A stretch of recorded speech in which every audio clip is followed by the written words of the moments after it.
Hello and welcome, guys, to episode 7 or something, or 8, or one of those higher numbers of the Middle Ages comic 7, book you're hour. right. It is 7. You're yeah. right the first time. 7, because the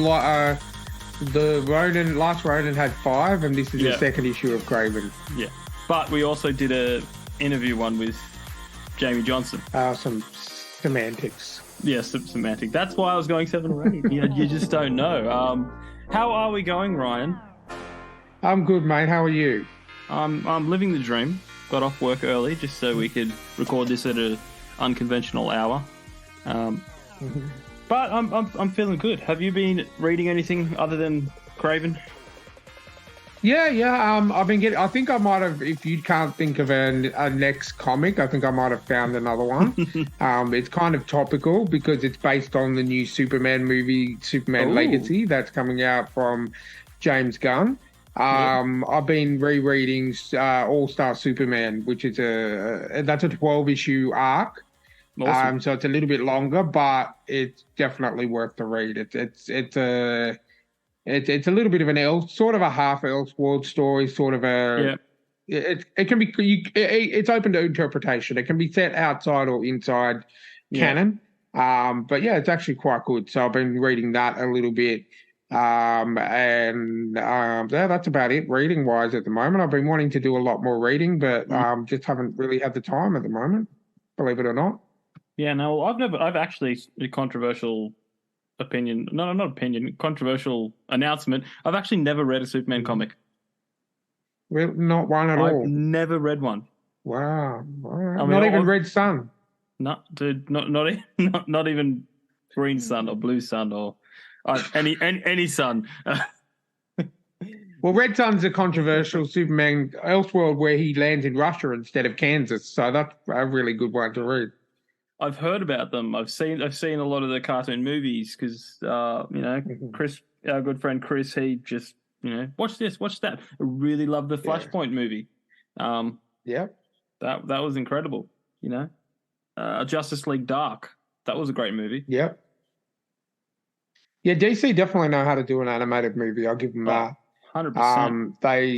I've pretty much watched. If I've not watched all of them, I have like one or two behind. But there's one for our Australian listeners. There's one on Netflix. The Batman one. I think it's the Doom That Came to Gotham, which is like a very H.P. Lovecraft kind of one. That's the latest one out at the moment, and I definitely highly recommend that.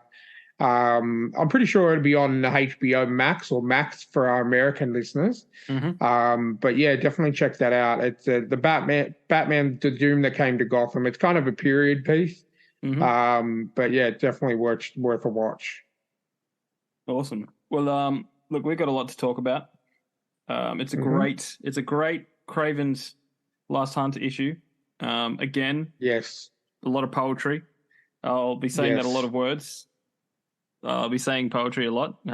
Get your drinks ready, guys. We're going to play a bit of a drinking game.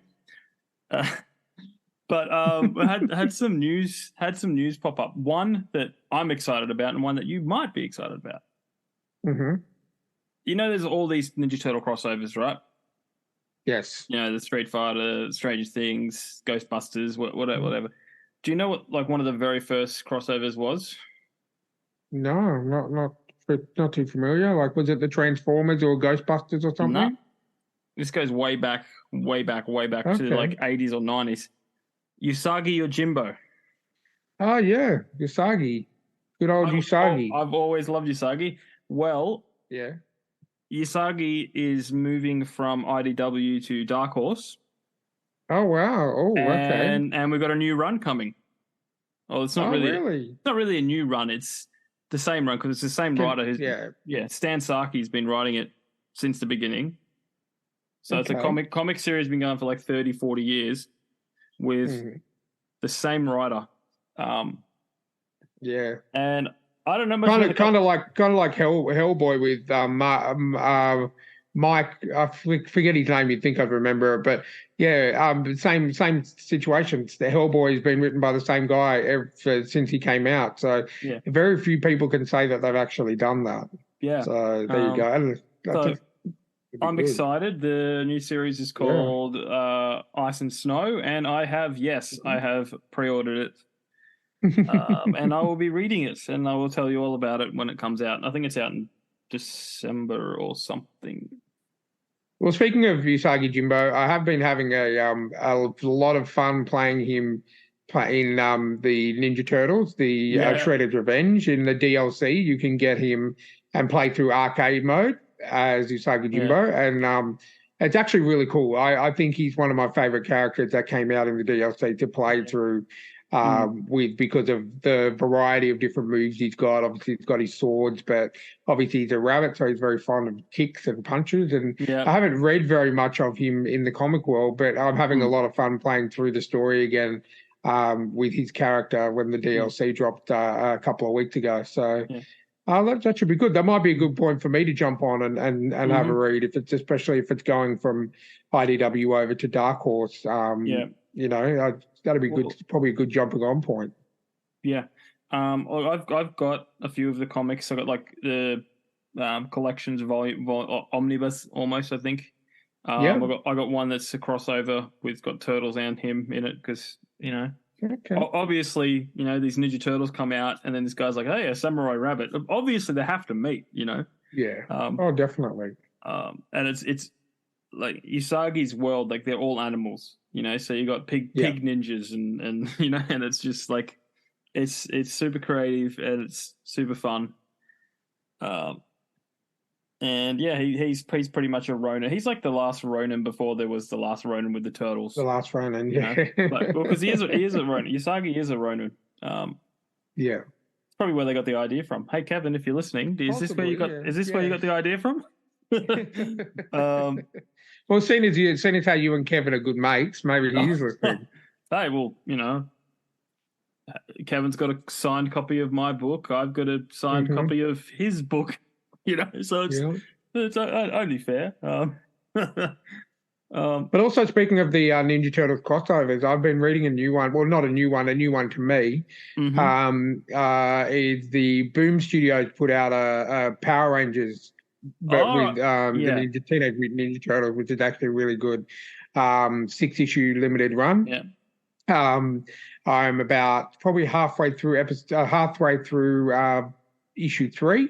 But that's also pretty good. I mean, they never missed a spot with the Ninja Turtles crossovers. I think they, my favorites have been obviously the Batman and Teenage Mutant Ninja Turtles, 100%.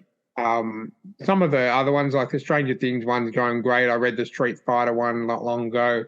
That was pretty cool. So I always like to see, as long as they keep it just like a mini series and it's kind of not set inside that universe, I don't mind checking it out at all. No, well, the comic series are clearly a lot better than the crossover Power Rangers crossover in the 90s, the TV series. Yeah, tell me about it. We need a 5th turtle because there's 5 Power Rangers and they have to, it's like, oh, come on, guys, come on. Yeah. Yes. Yeah. Anyway, the second bit of news, something that you might already know about. There is a new Ultimate Spider-Man series coming out. There is. Yeah, it's been a while since we've had a new Ultimate Spider-Man. Yeah, Jonathan Hickman. Yes, he's okay. With Jonathan Hickman, you're either going to really like him or you're going to really hate him. He's got like 4 PhDs, and he did a run on the Avengers and the Fantastic Four at the same time, which I really enjoyed. Back, I think, in around 2010, if I'm not mistaken. He likes to go in depth. His pages are full of words. Almost, more than, I would consider it almost book-like. So it's going to be really, really weird to check this one out. But I pretty much will read anything Jonathan Hickman's written because he just the way he describes his worlds and the way that he describes his characters and everything and sets up. He's a real world builder. He's not afraid to take 5 years to get to an end game. In comics. So I did hear flutters of this on the interwebs. And I definitely, the Ultimate is by far my favorite Spider-Man run of all time. So I'm definitely keen to jump because we haven't had one since since Peter, unfortunately, since Peter Parker handed the reins over to Miles Morales in the comic Yeah. world, and then sort of Miles Morales took over the Ultimate banner, but then during a big event, he was sort of brought into the 616 universe. So Yep. yeah, I'm keen to check it out for sure. Yeah, and I pulled up what Jonathan Hickman's done. He's done House of X. Yep, House of Uh, X. Yeah, recently he did that. yeah, the Daredevil's the Red Fist saga. Yep, he did that as well. He done pretty much everything because Yeah. for a little while they were very high. Marvel has always been very high on Jonathan Hickman. He wrote Thor for a little while. He did, as I said, he's run on Fantastic Four is amazing. He did the Avengers and New Avengers. Yep. He's done a lot of stuff, and he Cool. looks like a Viking, which is always cool. Yeah, I've just seen this picture. He's got the big long, yeah. Yeah. He looks like a Viking. Him and a guy named Jason Aaron did a really good event called War of the Realms, which was kind of centered around Thor, where you've got your different realms like Jotunheim and all the different realms, and basically what happens if they all unite against Midgard. And basically the Avengers, Spider-Man, everyone got involved. It was a really good arc. So yeah, he's definitely a good writer, so I'm looking forward to seeing what that brings. Did they give it any idea on when it might be coming out? No, I didn't pick up on a date. Okay. Maybe end of the year. No, I'm keen. So what do you say we crack into Kraven? Yeah, definitely. I haven't unfortunately seen. I don't think there's been too much news on that I've seen on my side of things, comic related. I like to keep us, people up to date. There's a lot of things. There's a lot of information out there, but you got to find the interesting ones. Like there's some stuff out there you go like, is that really interesting? Is that really news? Yeah. But then when there's a new comic coming out, then obviously people are going to get excited. Well, I'm glad I saw that thing you posted. That digital media is making more of a comeback, which is good to see because that's going to keep the comics industry going for a very long time. Yeah, at least with book sales, I didn't look up comic book sales, but like with book sales over the last 10 years, it's increased 33% on physical copies. Good. So but people just like holding stuff in their hands and flipping pages and definitely. It's just, and I get why digital is awesome because it's a space saver. Yeah. Like I'm glad that they got rid of I'm glad that I got rid of most of my CDs, and they're all in digital or on my phone. If they if they made movies the same way, then I would probably have a whole lot of hard drives filled. Because I like to buy Blu-rays and stuff like that. Yeah, but again, I have limited space. Well, and it's also like, I mean, you can put that down to the quality nowadays of movies too, because there'd be a time. I mean, I know my current situation, I can't afford it, but even without it, there'd still be a time where, like, okay, yeah, the latest, Marvel or whatever has come out, or the latest horror movie, I've got to grab it on Blu-ray. But I'm just finding with streaming and everything, it gives you a chance to watch it, and it's kind of saved me a bit of money because you're like, hold on, I don't think I want to spend $30 on this movie. Like, I think the last Marvel one I bought was No Way Home. Wow. And Guardians would definitely be on the list for sure. Guardians 3, but I had no interest in buying Ant-Man. I had no interest in although I did really enjoy episode 1 of Loki, season 2, which came out last week. That was actually really good. I knew it was going to be good because IGN gave it a 5. And because IGN gave it a 5, I knew it was going to be quite a good watch. But I was going to watch it anyway because that's what I'm trying to do with my time off at the moment, is I'm trying to keep up on those kind of things. But as a guy who couldn't make it past the 40-minute mark of Secret Invasion episode 1, and Secret Invasion and it should have been amazing because it had Samuel Jackson in it. But I've tried twice now and I cannot finish the first episode.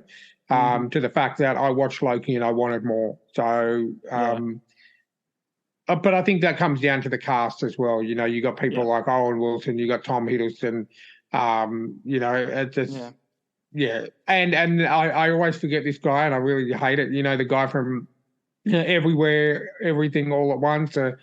The guy who played Short Round, and I keep forgetting his name. Him and Brendan Fraser are making their movie comebacks at the moment, and he was really good. He was in the first episode, and he made that episode. It was really, really good. So, check it out. If all of you people are listening that have kind of dried off Marvel, I would definitely recommend giving it a watch. Yeah. It was really enjoyable.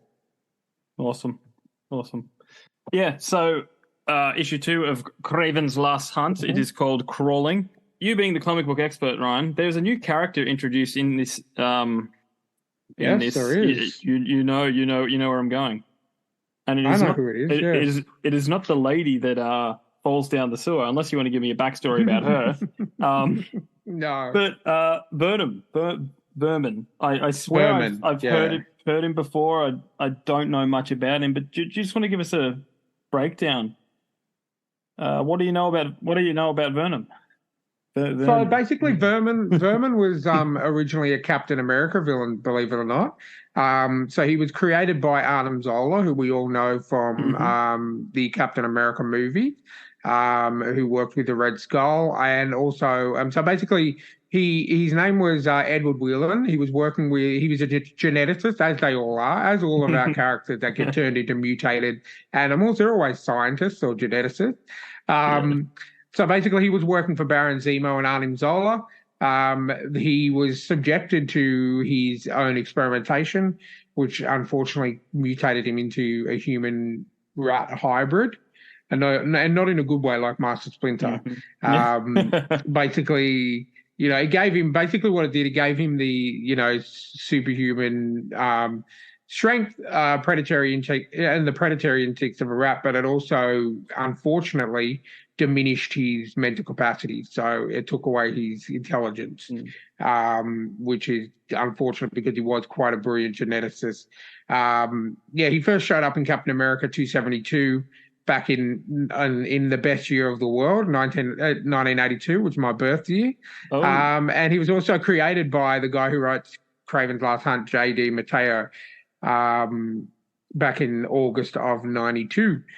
So he has shuffled from, he's mainly been a Spider-Man villain, but he does still shuffle over to Captain America every so often.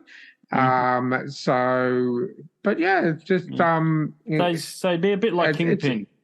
Kingpin was Daredevil and Spider-Man. There's always definitely. He kind of shifted from, Marvel have a habit of that, we need a good villain, let's just, but mainly when the Spider-Man hit the 90s, he became a bit more of a player. I think he worked for Kingpin for a little while, Kingpin and Tombstone, so I think he found a way to get some of his intelligence back. But at this present time, he's in the status where he has been in this situation and this as this rat form for quite a while, but is still living in the sewers and beating off victims, as we say. But pretty much keeps to himself. He only ventures out to eat, really. Cool. Well, now that you got the rundown of the man that you see, the rat man that you see pretty early on, just like last episode of the Middle Ages Comic Hour, I'm going to read through the overall synopsis kind of plot and chime in whenever you want, Ryan, and hit us with some trivia and some thoughts and audio commentary, as they call it. No worries. All right. Spider-Man lies buried while Kraven dons a Spider-Man costume to prove that he is the better of his foe in every way. Well, I'll just jump in here quickly, just for viewers, and I'm sure like our knowledgeable viewers will know that this is not the actual. It's not the black suit that Peter was wearing when he was tranquilized by Kraven, so it's not the symbiote suit. It is a replica Kraven had made by one of the, I can't remember the guy's name. It wasn't the Tinkerer, but there was a famous costume designer who basically were during the day he would design costumes for the good guys, Yep. and at night time he would design costumes for the bad guys, and never the twain shall meet. So so just wanting to let you know, because that was when I started reading it for the first time. I'm like, hold on, this wouldn't happen because the symbiote relationship needs to be, accepted on both sides. So yeah, it is just a little bit of a replica. Yeah. Okay, well, Kraven pulls the mask off and laughs, his evil laugh that we know so well. Maniacally, yeah. Meanwhile, a woman who's running from the rain is pulled into the sewers by vermin, who is looking for food. Seems like he found it, right? Yeah, I think he did. This next one I quite like. MJ is at home waiting for Peter, and she's doing the play in her head, like, is he alive? Is he dead? Like, and she's trying to talk herself. She's worrying about him. And this was one of the main reasons of their, that led to the downfall of their relationship over the years. She couldn't. It was all right when she was abroad modeling and making money and being a famous model, but she hated the fact that, she would be sitting at home and she'd think that Peter would be out there somewhere doing his thing, as she said, saving the world. She feels bad about it, but eventually she just had enough of it, knowing whether he was alive or dead. And so it does eventually in the years to come. Sorry, I've just got to get rid of a cat I have here. My cat wants to say hello. In the years to come, that sort of degenerates their relationship a little bit. Yeah. Well, okay, so Kraven is patrolling the rooftops dressed as Spider-Man, and obviously decided to become Spider-Man to prove himself superior to the original. He returns to the mansion having second thoughts, but his subconscious loses the fight, and he drinks a potion, diving into a hallucination where he tries to fight lots of spiders who join to form a huge spider. Yeah, so don't do drugs, kids. Don't do drugs. Otherwise, you'll end up fighting a huge, fake, dreamlike spider. And, by drugs, potions as well. You can't take potions. But, Kraven kind of succumbs to the fear, gets drowned by spiders. And this still doesn't freak you out, Ryan? No, see, I think it's like the way that they're drawn. It's kind of, I just try and say that they're just cockroaches, mutated cockroaches with a few extra legs. Yeah. I can sort of get away with that. Yeah, well, stay on the page and you'll be right. In the sewers, Vermin has finished his dinner and finds a newspaper. He sees a photo of Spider-Man and crawls back in fear, remembering when he and Captain America hurt him. He actually references Captain America. It does. Yeah. It's like, name placement. He remembers he's hiding because of them. He decides to go to the surface to show them he's not afraid, but as he peeks outside, he sees a spider and panics. Yeah, and I like the way, and obviously this just differs from the synopsis a bit, the way that he refers to, he's like, him and that other one, that nasty soldier man with the red, white, and blue, Captain Flag, Captain America. I love it. I absolutely love it. Another cool thing is he hears footsteps above, and you hear this tick tock, tock. Like I've always loved the comic book writing to announce or what's the word? It's just like adjectives and reiterating, like, describing words. Yeah. It's going. This is the sound. It honestly makes me hear the sound. I can hear that sound.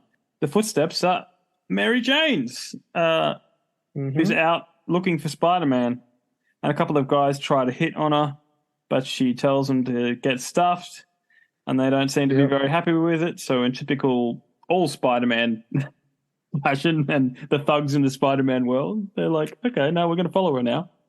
At the mansion, Kraven faces his fear and attacks the giant spider, only to be submerged by the spiders. Realizing that to become Spider-Man, he must absorb its essence, he surrenders to it. In the sewers, Vermin hears a calling and understands it's time for revenge. He's out for Spider-Man. I can see where this is going now. Yes, I bet you can. Yeah. on the street, MJ is being chased by those guys when Spider Kraven drops in. I love the look on her face, like she's scared. She's like, okay, Miss Tight Pants, Miss Red Hair, you better, like, as you said, all men that are rejected in the Spider-Man universe become rapists. And then she's like, oh no, I'm dead, and then she just smiles, and it's like, hey, what are you smiling about? And she's like, oh, nothing, and then down comes who she believes is Peter. Yeah. But he's actually Kraven, and Kraven literally almost murders these three guys. Yeah, and then she basically says stop, and then he climbs up the wall, and she goes, "That wasn't Peter." It's just like when that's not... when you know, you know. Yeah, exactly. Yeah, then Vermin exits the sewers nearby, and he's looking for food with his yum. Did you say yum again? Yes, yum. He says that a lot. Yeah. I think I will find some food. Yum. Literally the last word. So it's pretty short. It felt like a short issue with not much. Yeah, it was back then. Back then, back when I think these 80s, not early 90s, they are a lot shorter. Yeah. But a lot more happens on the page than what does nowadays. Like nowadays, you read a comic and some pages there'd be no narration or no words on them whatsoever. But here, like, we're getting pretty much every panel sort of explaining something. But it's what got me is it's really the first issue that we're seeing no Peter at all.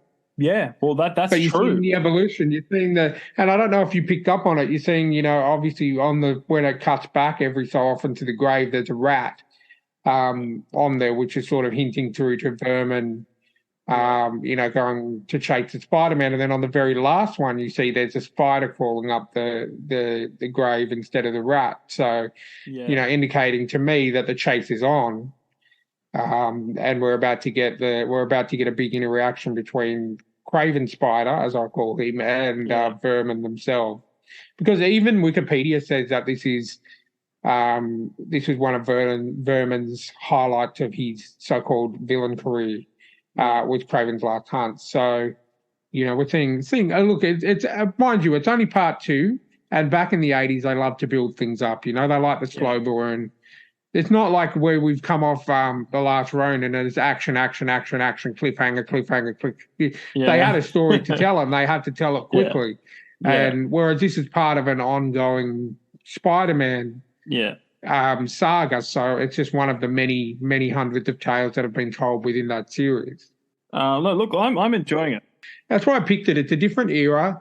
One, you can see the difference in the art between what was and what is now. Like, obviously, what's more now, a lot of it is done, not really hand drawn. It's more digitized.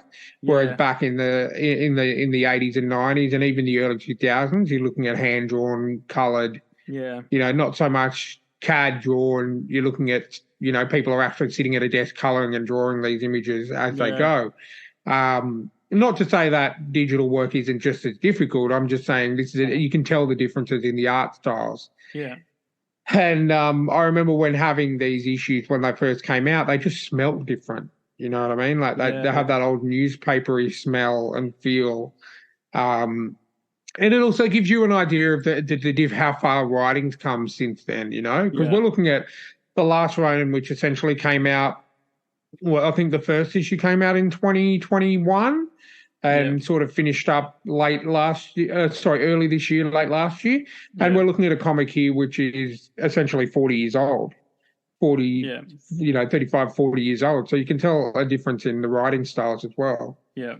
So it's I thought it was a good idea. One, it's a fantastic story and it's topical. Yeah. And two, it's going to stimulate different emotions and what we've seen in The Last Ronin to what was written 40 odd years ago.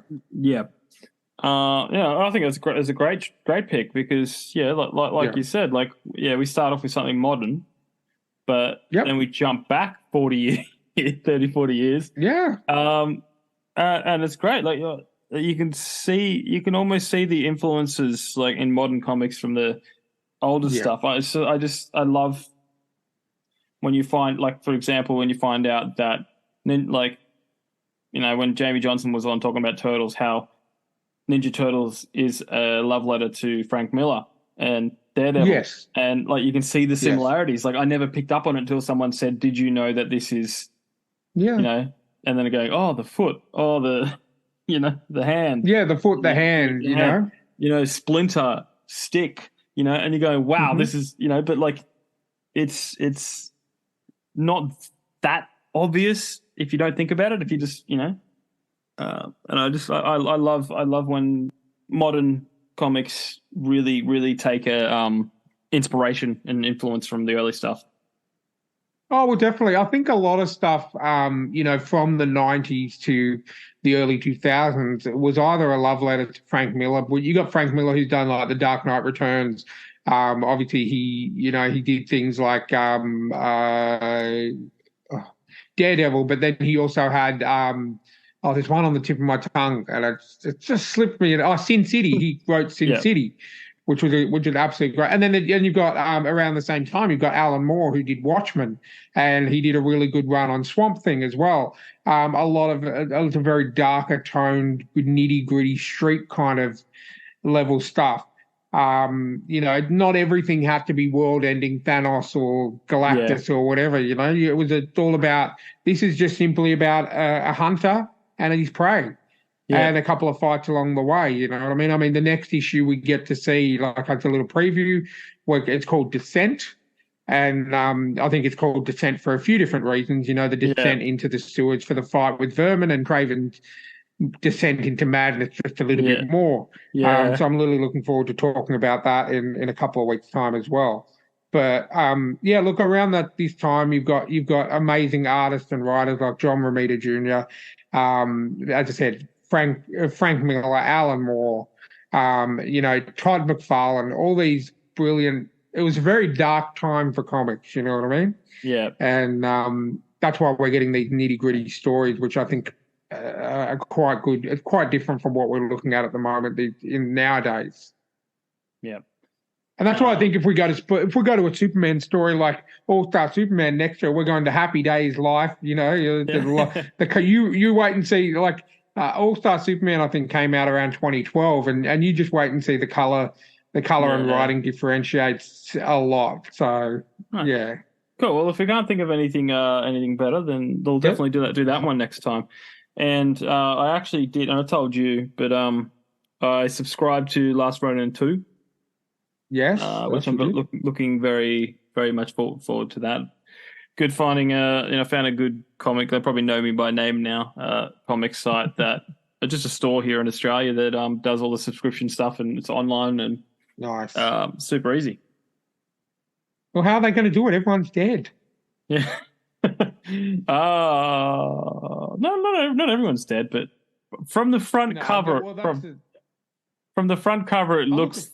Yep. It looks like it's the new 4. From the Lost Years. Yes. Yeah, cool. I'm digging. That's my next thing to get into. I'm digging that. I'm just going to go through that. I think it's officially all finished now, so I can get stuck into it. I got them all there. I love the 5-issue arc. Like it's just easier to collect when it says only 5 issues in this series. It's only 5. Definitely. It's just easier. And it's probably smart on their behalf, because I want to collect them all. Well, and I think that some of the smaller publics, and when I say smaller publics, I don't mean IDW is small by any means, but compared to Marvel and DC, that's what a lot of the smaller companies are doing to stay afloat at the moment. Aside from Image, you just want to tell a story and get people hooked so that they're like, okay, I want another story from from these writers I want a sequel to The Last Ronin, or I want something different. And that's what, at the moment where physical media is with comics at the moment, that's where we're at. And I think it's a great thing because it's not, you don't have to have like I was looking through my list today, and Detective Comics are up to issue 1072. And if you're anyone like me, like a completionist, you want to read them all. It's not so scary to want to read a 5-issue mini arc, but to read over 1,000 issues of an amazing comic. So, and you got to remember, Batman, Detective Comics, even though they've got 1072, they switched over to Batman at issue 27. So that's still a big. that's over 1,050 issues you've got to go through. Yeah. So yeah, I like it when they do these. I like the small mini arcs and that's why I don't mind the Elseworld tales as well, because it gives you a chance to sort of read a story without having to know everything about everything. Yeah. 100%. But no, I'm definitely enjoying this. I want to go back. I want to go back and read all of the Phantom, but I can't find anything. I don't know where to start. It's just like I can't even find a new series. It's just like just go down to no, because it's never actually like I think it's just it's been the one series the whole time through. I know, and it's just like it's insane. It's just like I just want to read some Phantom, like Yeah. I used to read I used to read the little strips in the newspaper and all that. Like just give me some volumes, and I just want to crack into it. You make money off me, man. But they're like, no, we don't. We're going to make this impossible for you to. But yet it's still the only one you were guaranteed to see in every newsagent out here. Yeah. You'll be guaranteed to see every single comic place out here. So but just not an omnibus, just not an omnibus. That's like I think I was going to say it'd be like a meter. It'd be it'd be huge.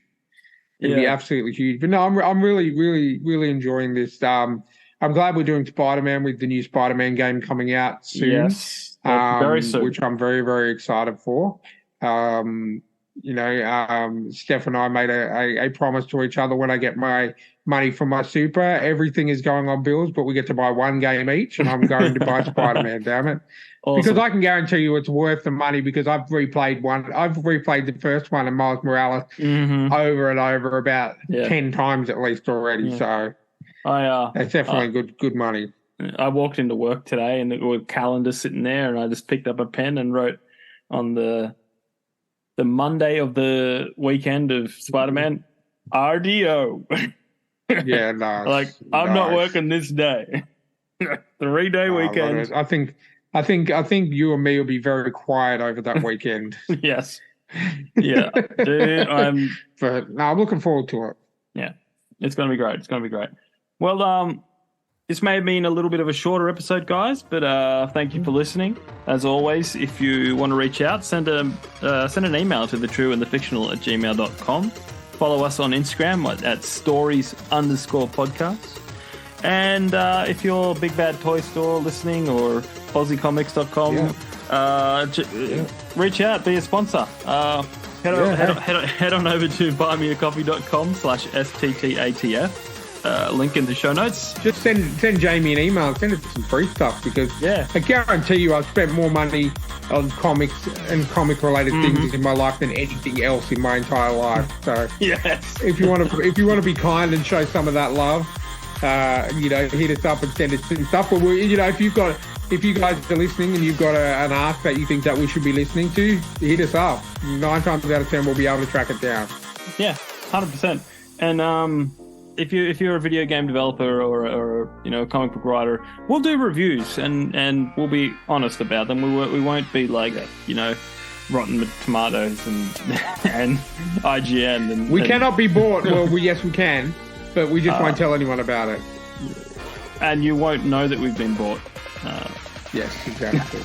Or something like that. And then I'll unblur my back, and you just see. Proudly sponsored by AussieComics.com.